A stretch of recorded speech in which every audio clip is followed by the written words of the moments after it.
Good day po, ma'am. Now I will report my part for the lesson 6, which is shared digital possession and aggregate self.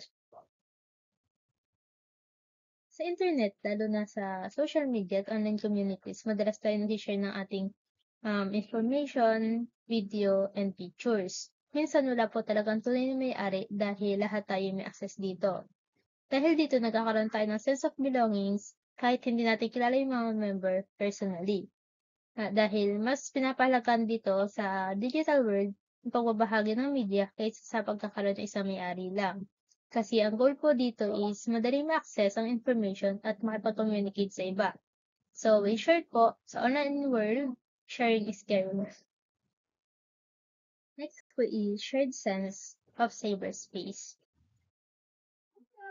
In the internet world po, most of the information, files, and media na ginagamit natin ay hindi talaga siya kung may-ari ng isang tao lang. They are shared by everyone in the community. Lahat ay pwedeng makakita and makaalam kung ano nilalagay natin online. This means that even the idea of space in digital spaces is shared. For example po, isipin na lang po natin na we all exist in the same virtual world. And as a result po, our digital self become more accessible to others. This shared space lets you create or recreate the environment we want to be in, which is called rewording.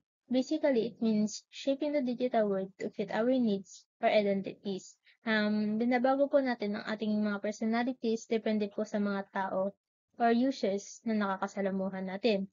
This is important po because it means we can present ourselves however we like.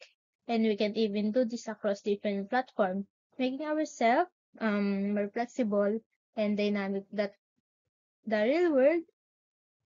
Ibig sabihin po, pwede po kung ano man ang pinapakita natin sa totoong buhay or personalities, pinapakita natin na personality or personal ay iba sa pinapakita natin online. Ngayon po, habang tumatagal yung mga online identities natin, pwedeng magmukhang iba sa kung sino tayo sa real life. Pero hindi po ibig sabihin naman nun na nawala na yung tunay na sarili natin or self natin.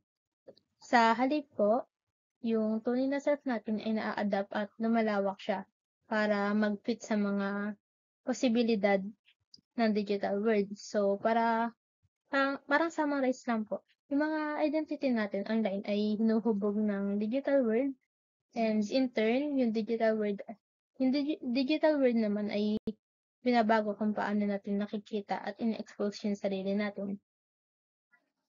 Next po is gender and sexuality online. Sa panahon ngayon, marami po ang nag-explore at nagpapahayag ng kanilang identity at personality gamit ang internet. Kasi sa online world po, may anonymity or pagiging hindi agad makilala.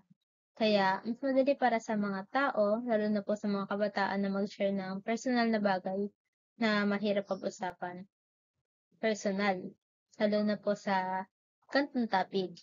So, ginagamit po ang internet para sa sexual exploration kasi maraming impormasyon na naandito at hindi agad dito sila mahuhusgahan. So, in short po, ang internet ay naging safe space para sa mga tao na gusto maintindihan ang kanilang sarili at makipag-usap sa iba ng walang takot. That's all po. Thank you.